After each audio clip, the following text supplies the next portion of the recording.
Haleluya, haleluya. Imbuto n'ijambo ry'Imana, umuvye nawe ni Kristo. Umwemera wese azoramba mu myaka yose. Haleluya. Bavukanye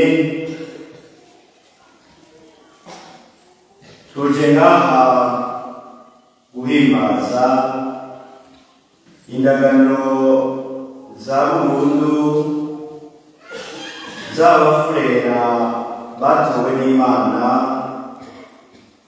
ngo bayikurikire bayibere abagendanyi mu muryango wa Bikira Mariya umugabekazi wa Karumeli.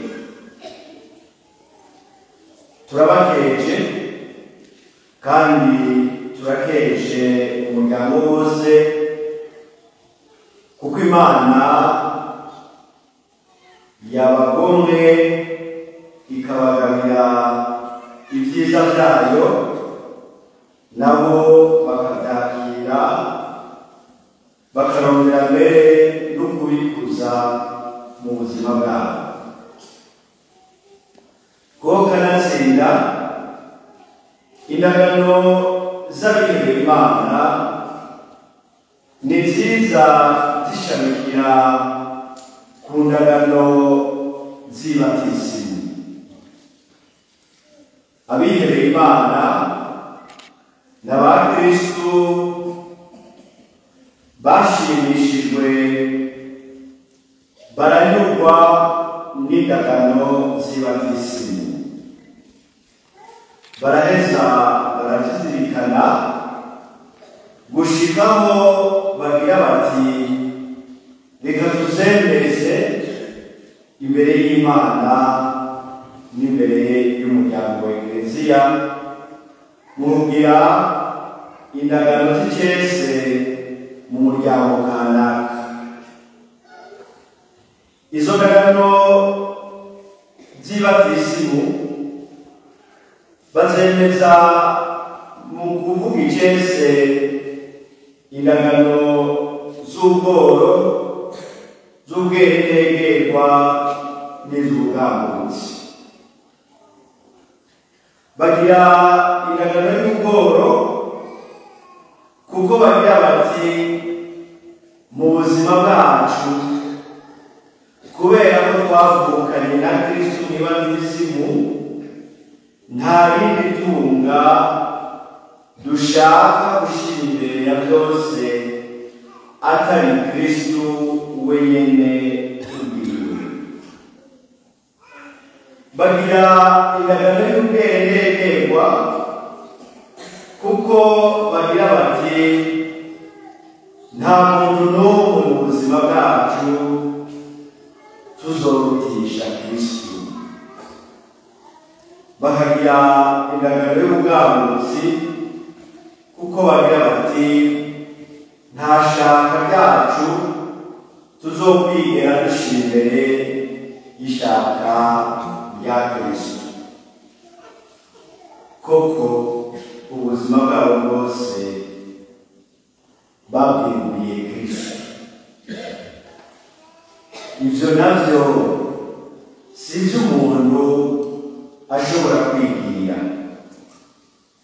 nawe nyene si ivyo bigiriye, si ubuhinga bafise kuko nabo nyene ndabizi ko bazirikanye ingene bahavuye bashika kuri iyi ntambwe y'uyu munsi. Hariho byinshi badategeye mu buzima bwabo.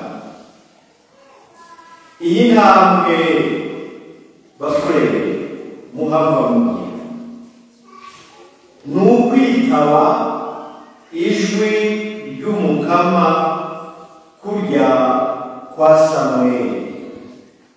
Samweli yari aryamye yiruhukiye, hanyuma ijwi ry'Imana riramukangura riramuhamagara gatatu kose.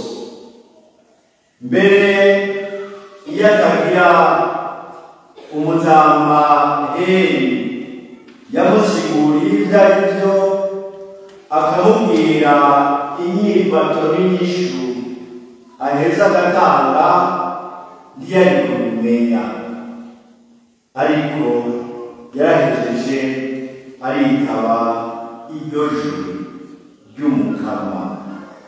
Namwe muje ngaha kuko mwitaba ijwi ry'Umukama. Ukwitaba ijwi ry'Umukama kuko hariho na mwebwe ababafashije kugira ngo muritohoze. Ukwitaba ijwi ry'Umukama kuko Yesu abandanya bagira ati simwe mwantoye nije n'abatoye. Bavukanye bafurera mugira intambwe, kubera ko mwitavye ijwi ry'uwabahamagaye. Ukubaho kwanyu ni ukubaho witaba, uguma witaba. Hariho uri imbere yawe, nawe ukaguma ucaragiza inyuma yiwe. Hariho ukubwira ati nuze, nawe ukaguma ugira uti ndarengutse, ugaheza ugaca ahakweretse honyene. Niwabigenza uko, aho niho utazokwigera wihenda, kuko wewe igikorwa cyawe ni ukugamuka ijwi. Igikorwa cyawe ni ukumviriza kugira ngo uheze witabe iryo jwi rikwereka ingene ubaho. Muri uyu muryango mwatoranye, iryo jwi ni ijwi rigusaba kuguma uduga. Ntiwoshobora kuduga atawukukwega ngo akwiyegereze. Il faut vous laisser entraîner par cette force qui vous précède et qui vous tire toujours vers le haut. Laissez-vous entraîner vers les hauteurs, vers les sommets, vers le ciel. Ukubaho witaba ni n'ukubaho wicisha bugufi, kuko iyo ubayeho uguma witaba ijwi riguhamagara, si wewe uba uri mukuru. Ubuzima bwawe, uburyo bwawe kubaho ni ibikomoka ku wundi. Ugaheza wewe ukagira uti icyo ndi sije nacihaye, icyo ndi hariho uwakimpaye aguma akimpa.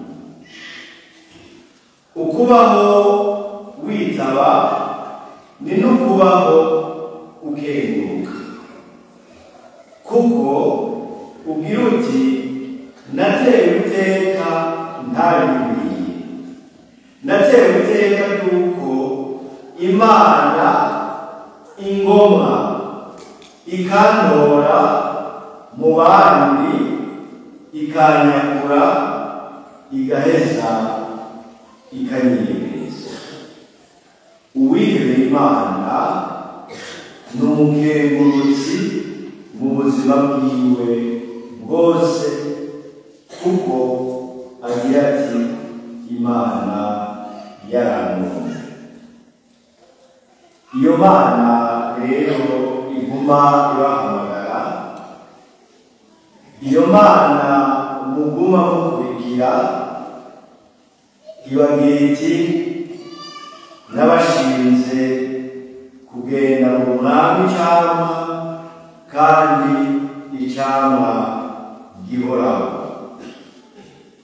Ni ukuvuga yuko ubwo buzima bwanyu bwo kwihera Imana burafise ihangiro. Hariho icyo Imana ibitezeko icamwa cyiza kandi icamwa gihoraho. Mwoheza rero mugatangarira iyo Mana, mukamwitangara.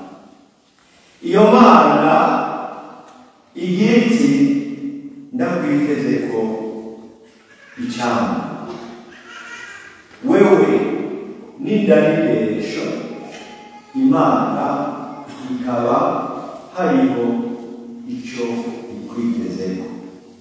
Ubuzima bwawe bugaheza bukaba bw'umuyikurikira bwa mbere na mbere, hanyuma no kugerageza kurangurura mu buzima bwawe ibiheza bikazana icyo cyamwa Imana ikwitezeko. Icyo cyamwa naco Imana ibitezeko sikindi n'urukundo, kandi urukundo rwinshi, kuko iyo Mana yitezwe icamwa igira iti ikininaza data.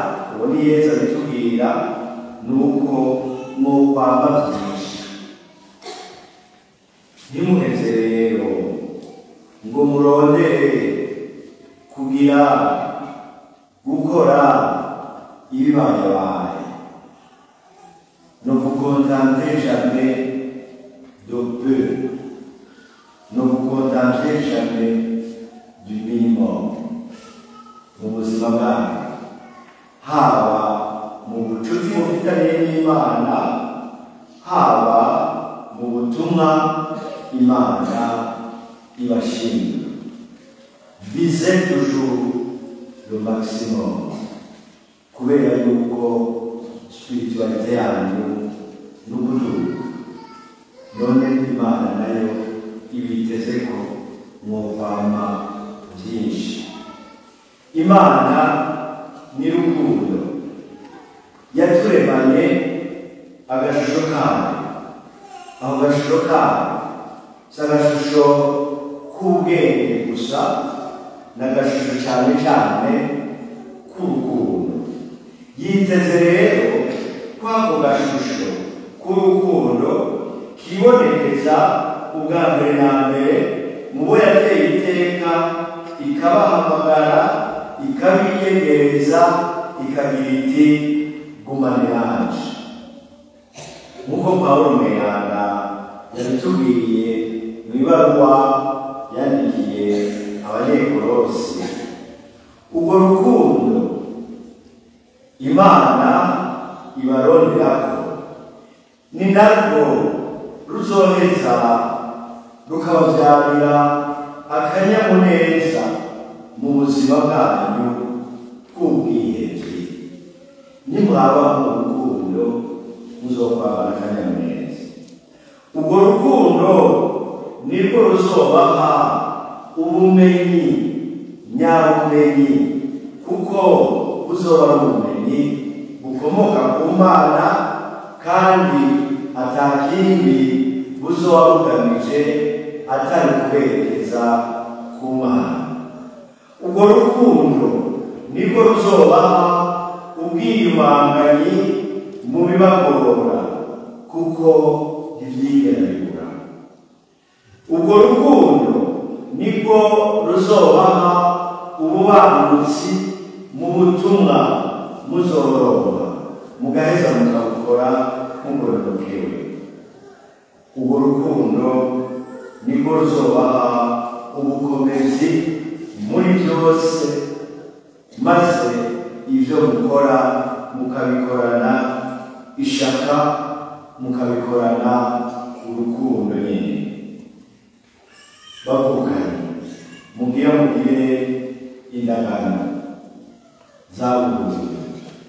Imana niyo yabakunze imbere y'uko namwe muyikunda, imbere y'uko muyikundira.